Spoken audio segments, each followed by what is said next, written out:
Hey, what's up, guys?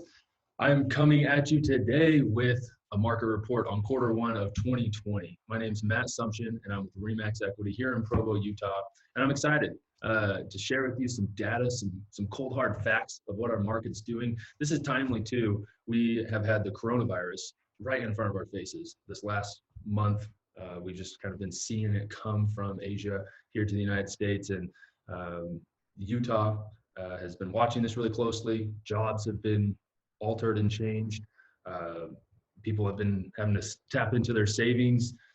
There's been a number of deaths, and there's some uncertainty, some crisis to say the least.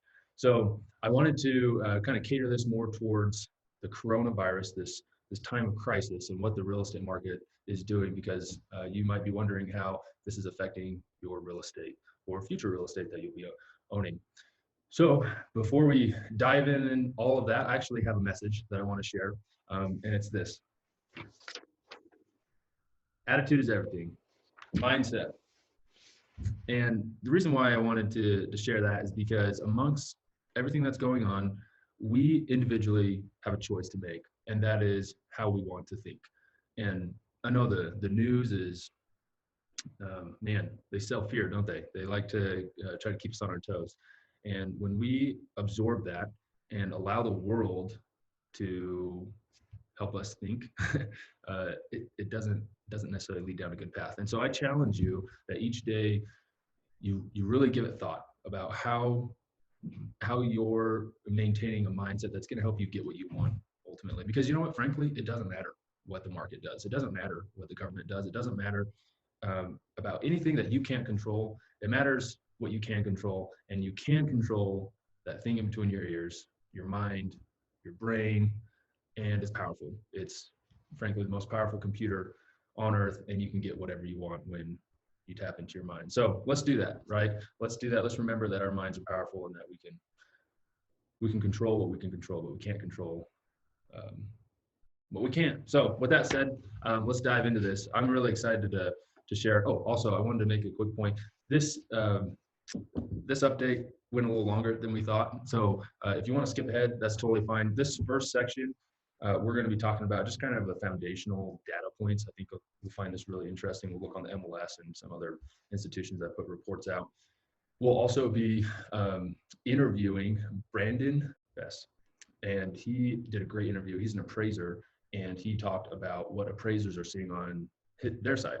So if you find that interesting, you can skip forward to that. And then at the end, we also, we've taken a lot of people's questions, personal questions that they have, and we've answered them with this data, this foundational aspect in mind. So feel free to skip ahead if you like. With that said, I will share my screen with you, and we will look at some cool data together.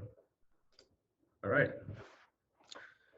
So this first graph, this is the MLS, and this is the backside. And I'd also like to mention any of this data that we're looking at, feel free to let me know if you want to get more specific. If there's a certain type of property or a certain area, we can definitely dig deeper into that. This right here, what we're looking at, this is for all of Utah, all property, all Utah. And I think it sheds light when you look at the big scope of things. But then, like I said, if you want to look more closely. So looky here, this right here is in the green is the number of homes listed, in the blue is the home values, and then in the black are the number of homes sold. And I think what's really interesting, what I want to shed light on here is look at the number of homes listed in fourth quarter going into first. Okay, in fourth quarter, it actually went below the number of homes that sold. That's crazy. That's crazy because on a stable market, you have 6 months. Like in a market where there's not a competitive advantage for the seller or the buyer, there's 6 months of inventory in between, right? And we're going into the negative right here. So between the green line and the black line, that's leftover inventory. And I'm actually gonna push this back a couple years because I want you to see the difference, right, between now and years ago. Because right now, let's go back to 2005. It's gonna take a second to load, but right now there's a lot of question and a lot of concern about, are we in another housing crisis, right? Is this another bubble? You look at housing prices, they've gone up and up and up and up, and everybody knows housing prices can't go up forever, right? So it's got to come back down. And that's a lot of people's concern is, hey, what's going to happen in the market with this anticipation that it's going to go down.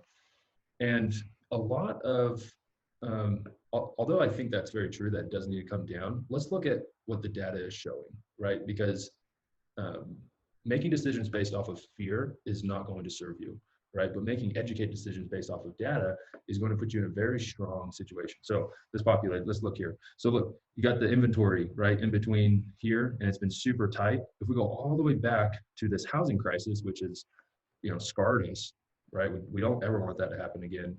Housing prices got up really high and then they went low. But look at this inventory in between. Look how many options you had to choose from. Lots of options, a lot of leftover homes from each quarter that buyers could choose from. So that's interesting, right? It's not the same. We're not in the same market as we were back in 2007, 2008, because there's less demand. If you're a buyer right now, you've probably put more than one offer on a home. You've probably offered over ask price. And you probably feel like you're getting beat up because there's not very many options, especially in the medium sales price, which is 333,000. So between 3 to 400,000, I'd say pretty much everybody is experiencing that, for sure below. So interesting, right? Not the same. It's really a different story. I mean, if you just look at and consider like what happened here is, housing prices went down. Everybody knows why, that went down. Loans weren't real loans. People were stated income and just things were wacky, right, back then. When the market went down, where did the subcontractors go? When there was no more work to be had, a lot of them had to find another place to go or change occupations. And I think what Utah is really experiencing right now is the shortage of housing has, there's this component of not having enough subcontractors. Every subcontractor is busy, work is plentiful, and we're still trying to recover, trying to get homes built for the people that are here, but then not having enough subcontractors. So I hope that shed some light on kind of where we're at right now and with everything that's going on. Utah is a very desirable place to live. We've been ranked, very high. I don't have the numbers right off the top of my head, but I think Forbes magazine, I think there's another magazine, like best place to do business, best place to, live as a family, desirable place.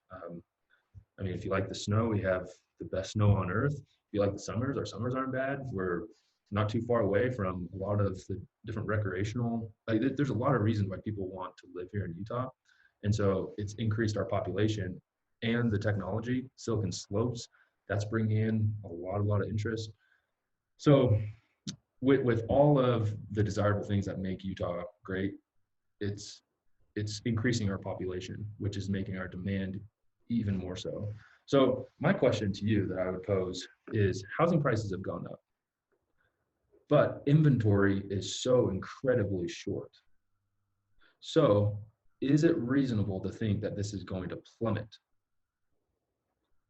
Maybe yes, maybe no. That's up to you to decide. I would just challenge you to look at the data and to see what's going on here. And there's a point I also want to make.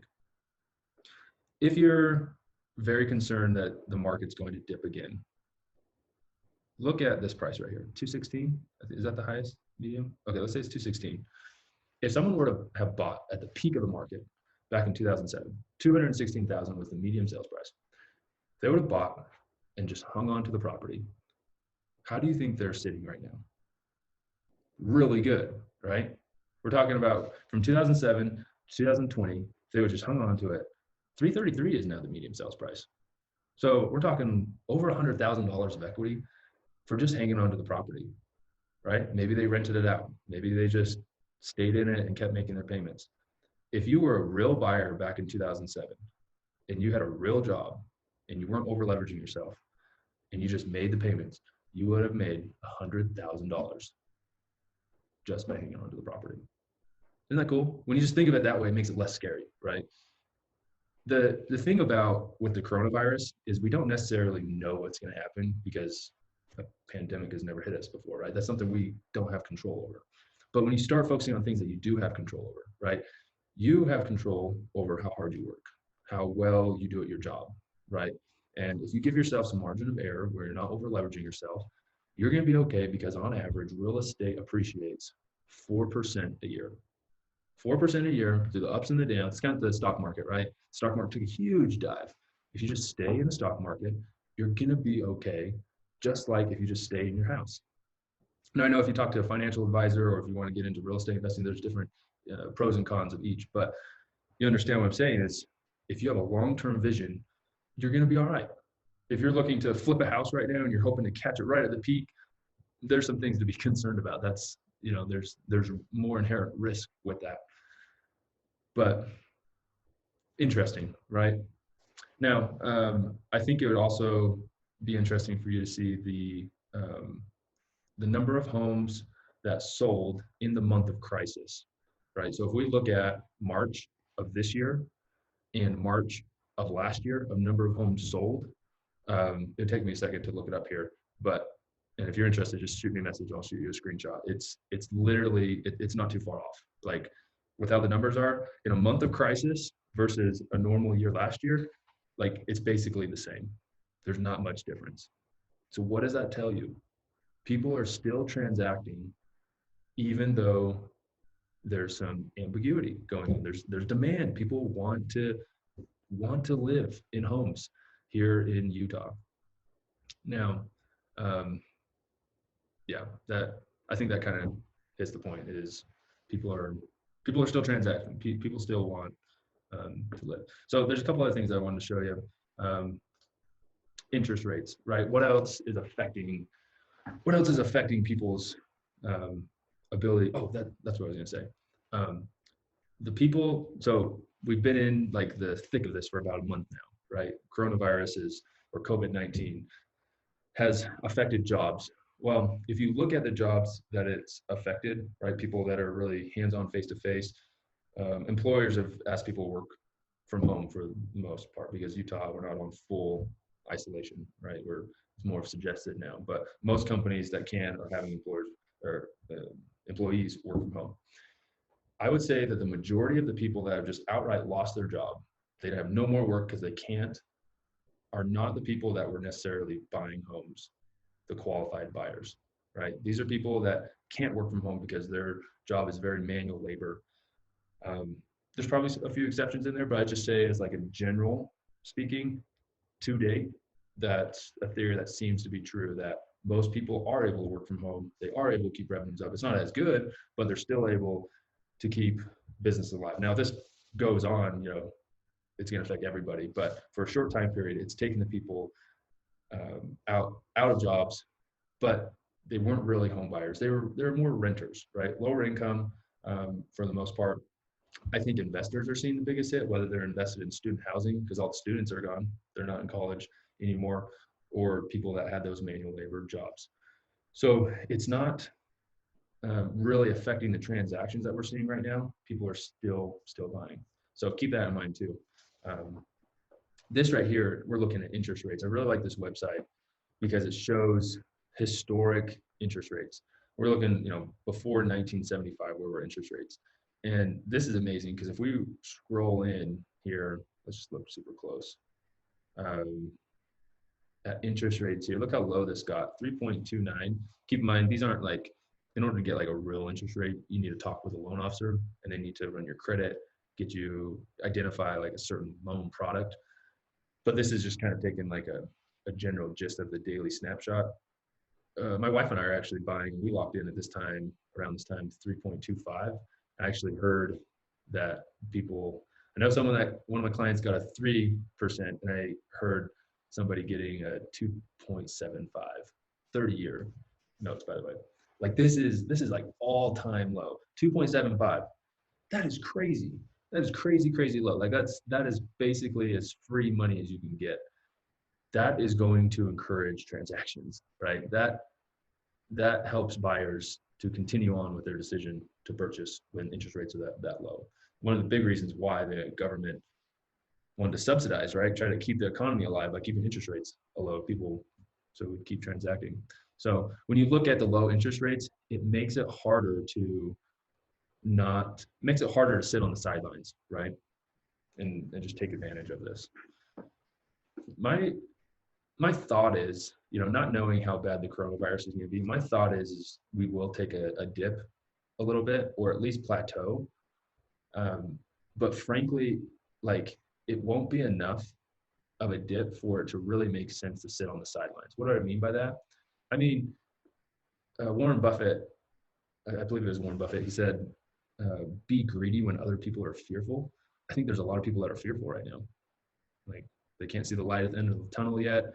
And if they're having to sell their house, they're just super worried.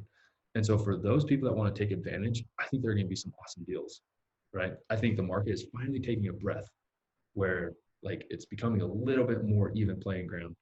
So if somebody's willing to buy right now without really knowing the true outcome of the coronavirus, I think they're going to find sellers that are going to negotiate with them a lot more because they want a solution to someone buying their house.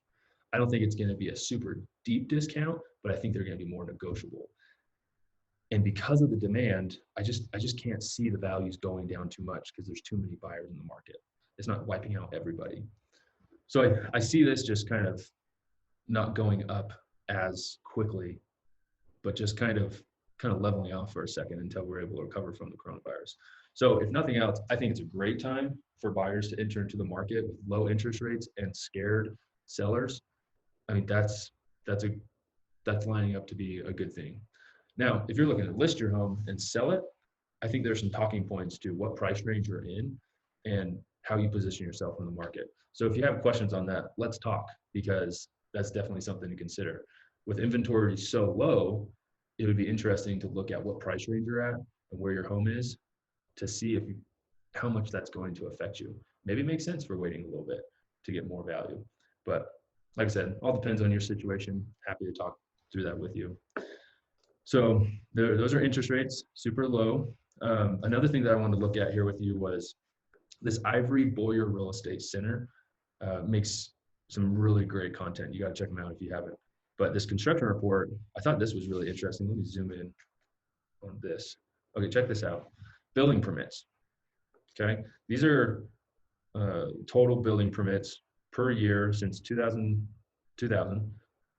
And then here's single family homes and here's multifamily homes. Okay, so in the height of 2005, we had the most building permits ever, right?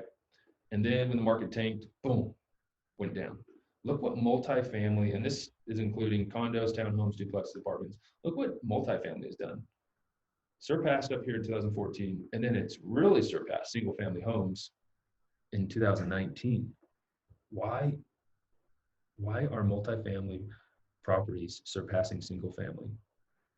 If you're a builder right now, you know that as soon as you build something, there's a buyer for it. It's not sitting around for very long. So the more of them you can build, the more money you're going to make, right? The money's in multifamily right now. There's so much demand. There's so many people that want to live, and there's not a lot of space, frankly. If you want to live in Utah County, you're probably looking at multifamily for what you feel like is a reasonable price. I mean, there's townhomes that are in the low 300s, right? You gotta be willing to pay almost $400,000 to get this a new single family home. So fascinating, right? To kind of see just that graph and the demand of multifamily. The fact that multifamily building permits are surpassing single family. The other thing that I wanted to mention here was Wasatch Front Regional Council. You can check them out, but I thought this was, if you just look at their about section, Utah's population is projected to grow to almost 5 million by 2050. Right now, the population for Utah, what is it exactly? Utah,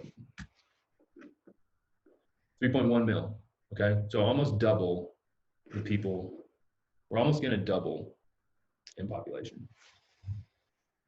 Where are all those people gonna go, man? I just think about it, like when I was growing up, Santaquin was way down there, right? Lehigh was just a little small town. And then, fast forward to today, it's like Santaquin is kind of the place you go, right? If you want something a little bit affordable, more affordable, like go down there and you're gonna have a little bit more space.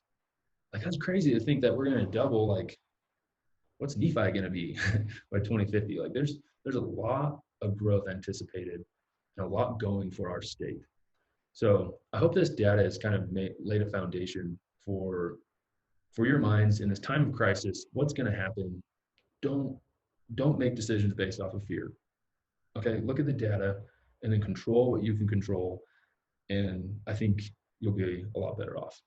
Everybody's at different stages and everybody has different goals. I'm here to talk through your specific situations and make a game plan. So don't hesitate to call me, contact me, whatever, text, email, social media, and we can talk about that. We have a team put together to help make this buying and selling process go as smooth as possible. If you're looking to invest, also we reach out to me, let me know what your investing goals are, and we can talk about that as well. So thanks so much, and we'll talk to you soon. Well, Brandon, thanks for joining us. Appreciate you making time for giving us some knowledge on the appraisal end of things. Would you mind spending just 30 seconds telling us a little bit about you and what you do, where you do appraisals? You bet. It's good to be with you, Matt. I'm based in Salt Lake. I live in Holiday. I've been doing appraisals for a little more than a decade, about 12 years now. I focus mainly on the commercial side. I also do a few residential appraisals here and there. I have done appraisals for all types of different clients, government entities, banks, lenders, attorneys, focused on some litigation work. And now I'm doing a fair amount of bank work and appraisals for lending purposes. You've been around, you've seen it all, sounds like. I'm a certified general appraiser in Utah and in Idaho, and hold the MAI designation from the Appraisal Institute. So I've got to see a fair amount of the state and some of the surrounding areas too.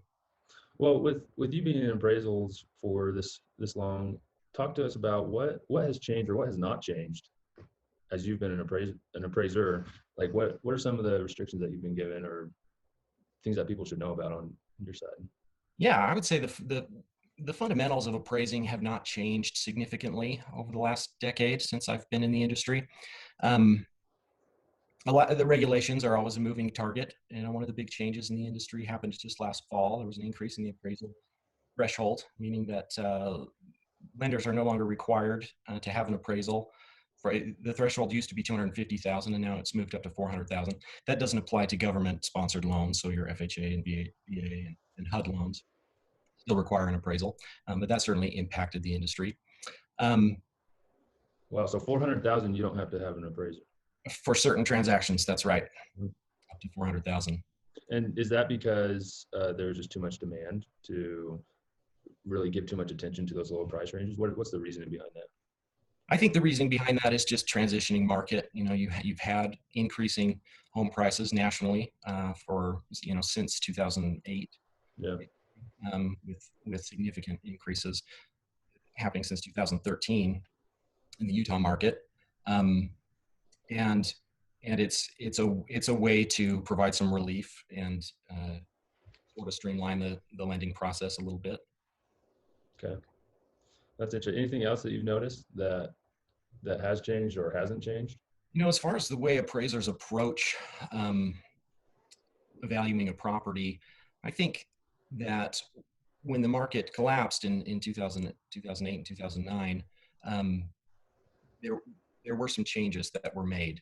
I think appraisal by nature is backward looking. It's retrospective in nature. We tend to look at what has happened in the market. We're looking at sales that have occurred and trying to find the most recent ones, obviously, but it's backward looking in nature. Sometimes that doesn't capture what's actually happening today or what's actually happening at the time that we're valuing a property. And appraisers have tried to address that issue and even try to forecast the way the markets are moving and some of the trends a little bit. One of the ways that we do that is by analyzing current listings, so properties that are for sale on the market. So we'll look at our subject property that we're appraising and say, where does this fit in to properties that are currently available for sale? And sometimes that can give you a better idea of value, or help you get an idea of value that sales that have already occurred can't give you. And the other way that we do that is I think we're focused a little bit more on conversations and interviews with market participants. So with buyers and sellers, realtors, listing agents, buyers agents, we want to talk to those people and get a feel for what is actually happening in the market right now. You know, how many buyers are there right now? How Yeah. many sellers are there right now? I think that that has been an improvement in the industry. That makes it a little tricky, I would imagine, when you're looking at past sales, but the home prices that are hitting the market are sometimes not justifiable, Hmm. but as far as a comparable basis goes, but yet you're getting multiple offers. How do you, if you're a buyer and you've put multiple offers down on homes and you've lost out several times, and Yep. finally you put an offer on a property, um, and you finally get it, but you know you're offering way too much, but you're willing to pay that, and you know agent and client are having this conversation of like, look, this is great that we have it under contract, but the appraiser still has to justify this, Right. right? How do you as the appraiser justify demand? How do you look at that? Yeah. Well, anybody who's taken an economics course knows that the price is a factor of supply and demand. I mean, that's how markets move. So obviously, uh, demand dictates where prices go. If supply remains the same and demand increases, then prices are going to go up. And the same thing happens if demand remains the same and supply goes down, prices are going to go up. Right. So yeah, appraisers do need to analyze the supply in the market and the demand in the market. And when prices are moving up rapidly, that can be a challenge to support some of the prices that are paid. But um, that's when demand really does play a factor in where prices are going. And appraisers do need to do a good job of analyzing what the current demand in the market is. Are there things that buyers could know to help them expect what to happen, or agents to help their clients um, shed light on what the restraints that appraisers have, or is it really just a toss up on what appraiser you get and how they're feeling that day? I hope not. I hope that's not the case. Um, you know, I would say that the more information you can provide to an appraiser, the better. I think some people are hesitant to give information to an appraiser because they're not sure what that appraiser is going to do with it. Appraisers are bound by certain regulations and restrictions, and confidentiality of information is one of those restrictions. Especially if you ask an appraiser to keep something confidential, they're required to do so. But providing them enough information or all of the information that you have about a property is going to be to your benefit ultimately. So Right. if you're one of these buyers that has missed out on other properties and are in a bidding war and have bid up a home, make sure the appraiser knows that. Make sure they know that there were multiple offers on a home. If if you point out that there were other buyers in the market willing to pay that price or near that price, that should influence his decision making. That's relevant data that applies to the value of a property. Yeah, yeah, that's a good point. Gathering those offers and sharing those, Mhm. it's a great idea. Let's talk about sellers here for a second. If there's somebody who wants to list their home and maximize their value, what are some things that they could do cost efficiently Yeah. to increase the value of their property? You know, my best advice to people who are looking to make improvements to their property and when their goal is to maximize the value of those improvements, um, my advice is to take a look around at the homes or the other properties in your neighborhood that have sold, um, and look at those sale prices and look at the improvements that have been made to those properties. If you live in a neighborhood where updated homes are selling for 300,000, don't do a remodel that costs $250,000. You won't get your money back out of that. So focus on the big areas, focus on kitchens and bathrooms, but also look at who's buying the properties in your neighborhood. I'll give you a good example of what I'm talking about there. I live in a neighborhood where most of the homes are 50, 60 years old, um, but they have become unaffordable for young families to move into. Um, Most of the buyers of properties in my neighborhood over the last 3 years have been older couples. Older families are tend to be looking for a home with a larger gathering area, okay, because they have children and grandchildren that are coming over. They want to have a gathering area for those people. They're looking for a master suite, with a walk-in closet and a master bathroom. Okay. So some of these older homes don't have that. And so even if you're, I think agents and appraisers have always said you never want to get rid of a bedroom, right? You want to maximize the number of bedrooms. In some markets, that may not be the case. You may want to get rid of a bedroom in order to have larger gathering areas or to uh, increase the size of a master suite. So look at the properties in your neighborhood and look at who's buying them and then tailor your improvements to that. That's really good advice. Yeah, that's really good advice. Knowing what neighborhood and the type of buyer that's going to be buying your property. That's really good. Knowing, yeah. Well, this has been awesome. Really good information. Timely too, because I think a lot of people are having questions with this last quarter with the coronavirus in front of our face and causing adjustments, crisis in some cases, and we still don't necessarily see the light at the end of the tunnel right now. People have questions on how this is going to affect their real estate. Do you have any input as you've seen the market run for the last 10 or so years, how demand's going to affect our Utah real estate market with this unknown crisis? With the pandemic crisis that's occurring, there's still not enough data to be sure how it's going to affect markets. Over the course of history, real estate markets tend to lag behind other markets like the stock market and bond market. We may not actually see the impact of that for a little while. Certainly job loss will impact the real estate market. It's my feeling that there may be an impact in commercial real estate markets, particularly in the office market, as a lot of people are starting to work from home. Yeah. I think businesses that realize that this model of more people working from home actually can work, and they can save a lot of money by letting their lease expire on their office space, or at least tightening up the space that they lease. So there may be impact seen in that way that would probably bleed through into other market sectors. But there's still not enough data out there to really quantify what that impact is going to be. So I would say to people to not panic about the value of your real estate. I don't think that it has gone down. Certainly, the appraisals that I've done and that I've read over the last couple of weeks point out that this may impact markets, but that it's not showing in prices yet. And some of the realtors that I've spoken to say the same thing, that certainly there's going to be a little bit of a bump, a little bit of a slowdown, but that may not result in drastic reduction in values. Yeah, thank you for that. Brandon, can you share how people can find you and what people should contact you for? Yeah, you bet. You can contact me through my website. It's brandongbest.com, www.brandongbest.com, or email me, brandon@bgbre.com. I do appraisals for all different property types. I can also do demand studies and market studies and give you more information about the feasibility of a project that you're looking at, or just an appraisal of a property that you're concerned about or that you are looking at purchasing. Awesome.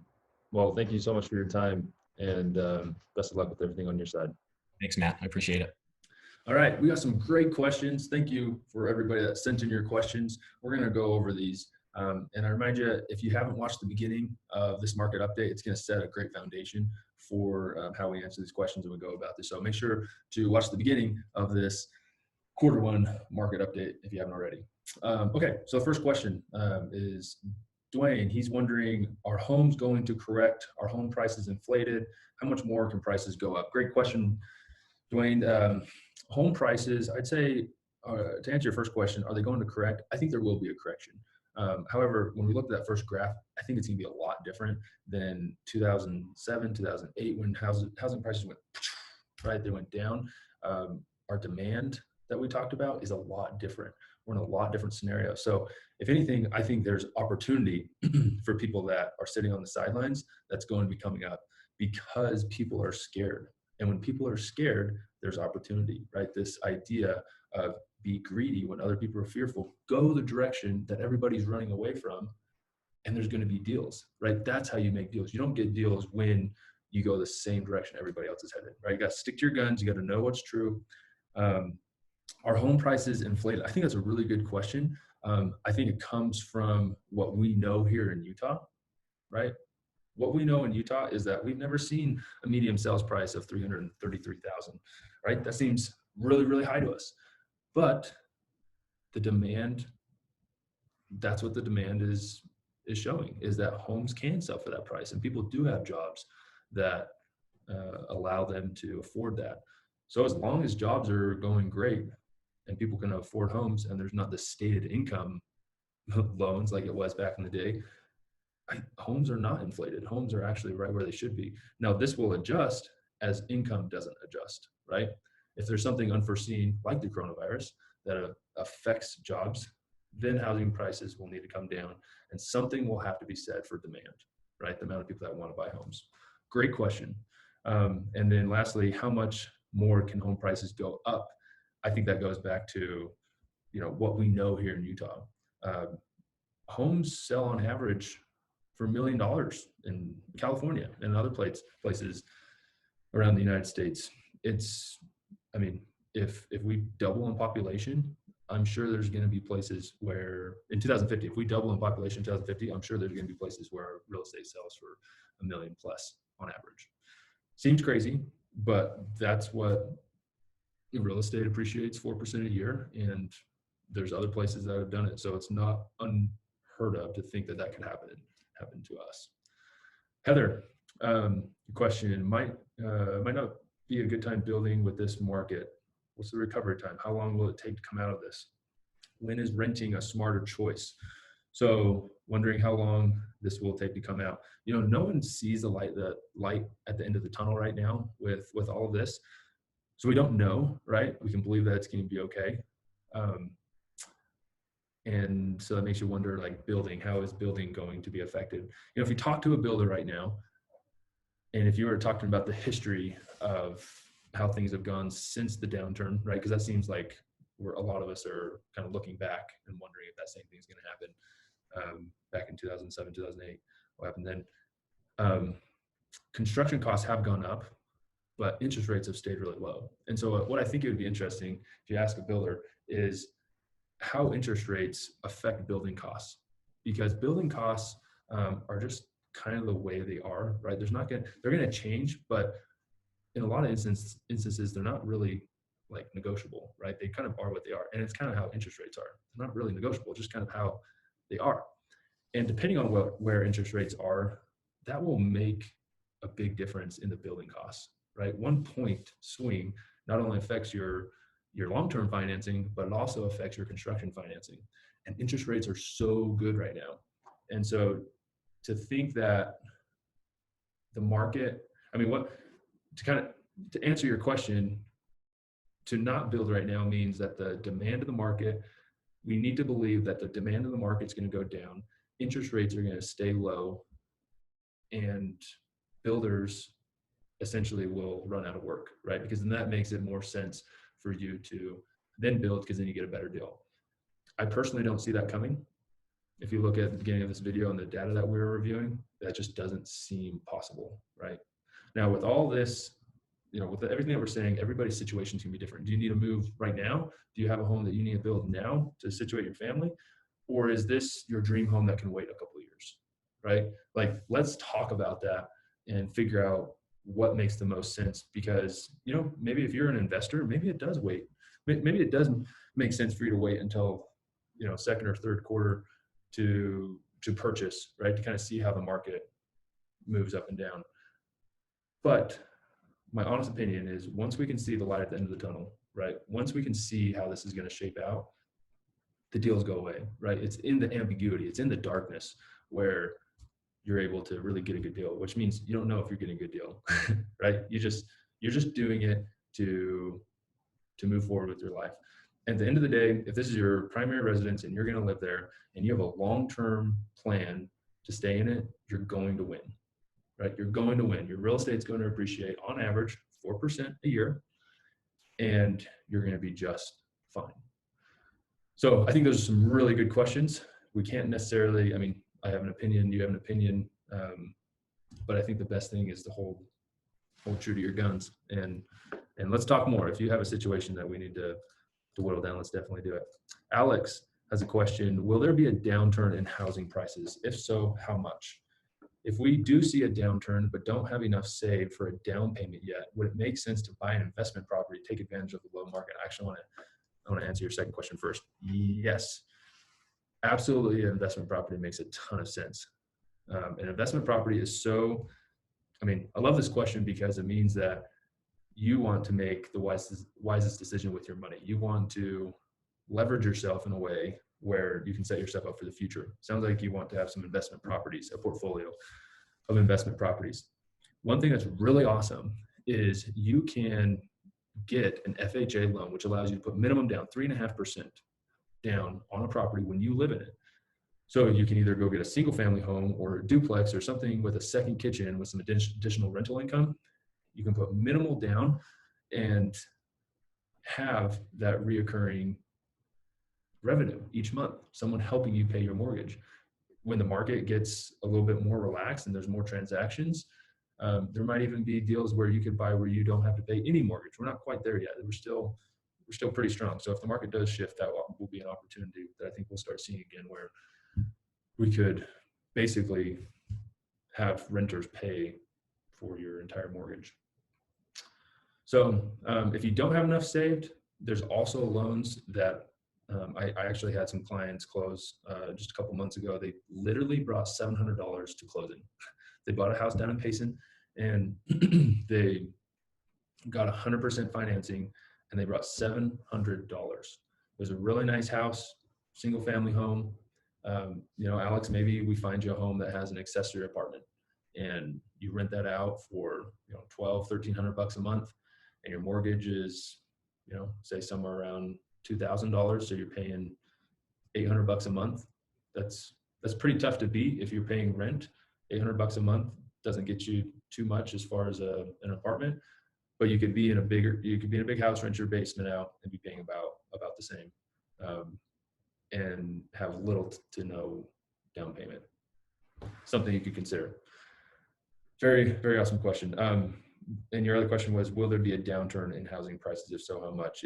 Make sure you watch the beginning of this video where we talk about the demand and how unlikely it is that housing prices will go down dramatically like they did in the housing crisis due to demand here in Utah. Kinsley has a question: is buying an investment property a good idea? Kinsley, absolutely. Buying investment property is one of the best things that you could do, because it's setting yourself up. There's actually something called the 4 pillars of investing. And it's really awesome. It's really powerful, and it makes you see the big picture of real estate. The 4 pillars are cash flow, what you get each month, right? After you pay your expenses, so the tenant pays rent, you pay the expenses, and then you keep the additional remaining each month, cash flow. Second is interest. When we have investment properties, we're able to write off the mortgage interest for those properties. Super powerful. The third thing is depreciation. For residential properties, the government allows us to write off the depreciation over 27 and a half years. This is huge, okay? And then the fourth thing is appreciation. Real estate appreciates 4% on average a year. And so when you consider all 4 of these pillars, you're getting a lot better return than if you've looked into real estate investing. Oftentimes we refer to cap rate, right? We'll say, oh, this is a 5 or 6 cap. That's about where we're at as a market right now. That's a monthly basis, right? We're looking at with the eyes of just monthly of what this is pulling in. But when we look at this as a yearly, and we include everything that our accountants are going to be looking at, we see that 5 cap, right? Or that 5 cash on cash. If you were to invest in the stock market or invest in real estate, that cash on cash return, we see that 5% turn into like a 30, 40, or 50% return on the first year. This is the first year you're invested in the property. Up to 50% return on these average deals, right? We're talking about something you're seeing on the MLS every day. Would you invest your money, if you're waiting on the sidelines, would you invest your money if you need to get a 50% return on your money? I think the question is yes, right? We're not talking about any gimmicks. We're not talking about anything crazy. We're just talking about looking at the entire picture of what your accountant is going to be looking at the end of the year.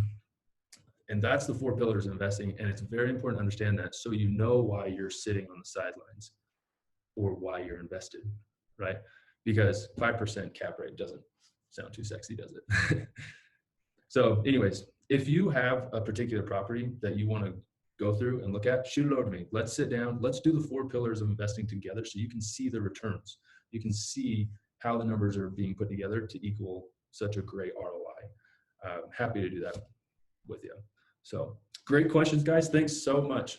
This was so insightful for so many people to just kind of see what's going on and answer some questions. If you have any questions about anything, feel free to contact me. My name is Matt Sumption, and I'm with Remax Equity, and I hope to help you with any questions that you have with real estate, about Utah, and I'm here for you. Anything that you need help with, let me know. Thanks, guys. Thanks for watching.